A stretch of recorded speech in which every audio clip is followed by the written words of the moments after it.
That came as a shock. I could see that the campaign obviously was an issue. Less than 2 days after losing a U.S. House seat to incumbent Garrett Graves, Justin DeWitt got a phone call from his boss. And the first day I returned back, 36 hours after the election is over, I'm no longer employed. DeWitt spent 4 years at SJB Group, a land surveying firm in Baton Rouge. He says with management's permission, he took 8 days off to campaign. Then Thursday came the layoff. He says without warning and effective immediately. The only thing they told me that the reason this was happening is that their workload, they're tightening their belts, reducing crews, and that my work performance has been low this year. But DeWitt argues company claims of downsizing don't add up, claiming he's been the only layoff, a month after the firm invested in a new truck and gave bonuses to workers. My performance, if it was so low, then why did I get a bonus? Why did I get a raise? SJB President Wilfred Barry in a statement telling us the company does not comment on staff departures. The Democrat DeWitt says his sudden termination is about politics, which he says he's never discussed at work. Maybe I'm a liability, or maybe they just have bad timing of trying to lay someone off and not giving a real justification. Meanwhile, DeWitt says his story is all too common, especially among lower-profile candidates who often juggle their jobs with the campaign trail. Anyone running for office in the state of Louisiana or across the country, if you're not already wealthy or rich or heads of corporations or someone in the power already, then my advice to them would be to prepare for a long and bumpy road. Yet even as DeWitt now seeks a day job, he says a job in public office is still worth the wear. In Baton Rouge for your local election headquarters, I'm Harrison Golden.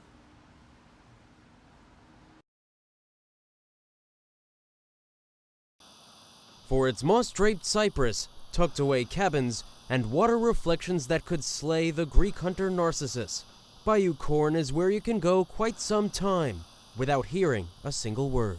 You look at the bayou, the water's still nice, the trees are still green, the gators are still lurking, the egrets are still catching fish. A slice of Assumption Parish still quiet after all these years, only now for the wrong reasons. The saddest thing for me is the loss of the people that were living here. You know, we lost all those neighbors, they were all good friends. 12-year resident Dennis Landry says they were all here before bubbles and burps belted this bayou until the outer wall of the nearby underground salt cavern caved in. The crude oil and methane gas filtered up as the ancient rock and trees began their descent some 750 feet.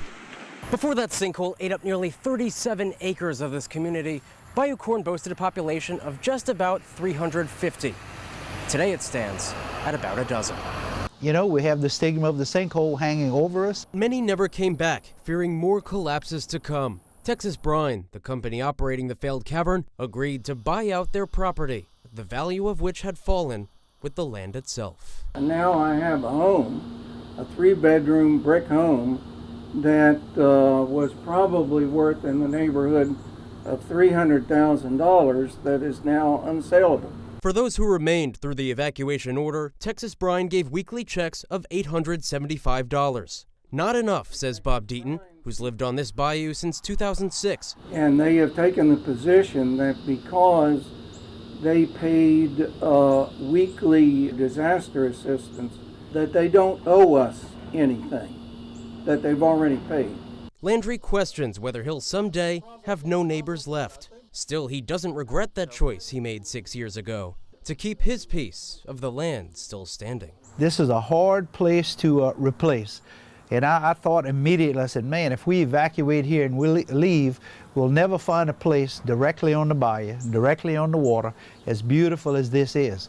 So I wasn't willing to give up my sportsman's paradise here at Bayou Corn. In Assumption Parish, Harrison Golden, Local 33 News. You call that junk? Something wrong with you. From his home at the corner of Plank Road and Madison Avenue, Moses McWilliams sells second chances. It was in a box sitting on the side of a garbage can. And I grabbed them, I said, hey, come on home to Dad, and I gave him a kiss. I gave him a kiss. Discoveries by the man who calls himself the House Doctor. It may not be worth $1 million, but I tell you what, it's worth love. If he run into a treasure, he gonna stop, he gonna pick it up and load it up and bring it back here, and we're gonna clean it up and we're gonna sanitize it and we're gonna set it up, and it's waiting on somebody.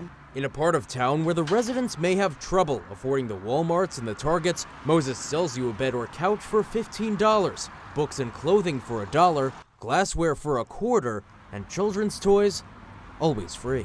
It's good people here, whether they got money and able to do things or not. It don't matter. It's good people. Now Moses is the one looking for a chance. He faces costly permit and compliance issues. East Baton Rouge Parish says he has to build a parking lot by July 23rd. That ain't no easy task there, that's cost money. He said he's working on a lot adjacent to the store, but with the little money he pockets because of the low prices he offers, it'll take him months to afford it. That's why he's asked the parish for an extension. So far, no answer. In the meantime, Moses says he's open. People that knock on my door, they'll call, or they blow their horn, or they just holler, Mr. Moses, or somebody say, Doc, and I hear that, I already know what it is, I'll come out. Charitable business or failure to follow the rules. That's up to the parish. How you doing, my friend? Moses says if he's forced to close, the so-called house doctor will be on call somewhere else. I'm gonna continue doing what I'm doing, but I won't be doing it here. But Moses McGuire gonna do what he do, because this is what I do.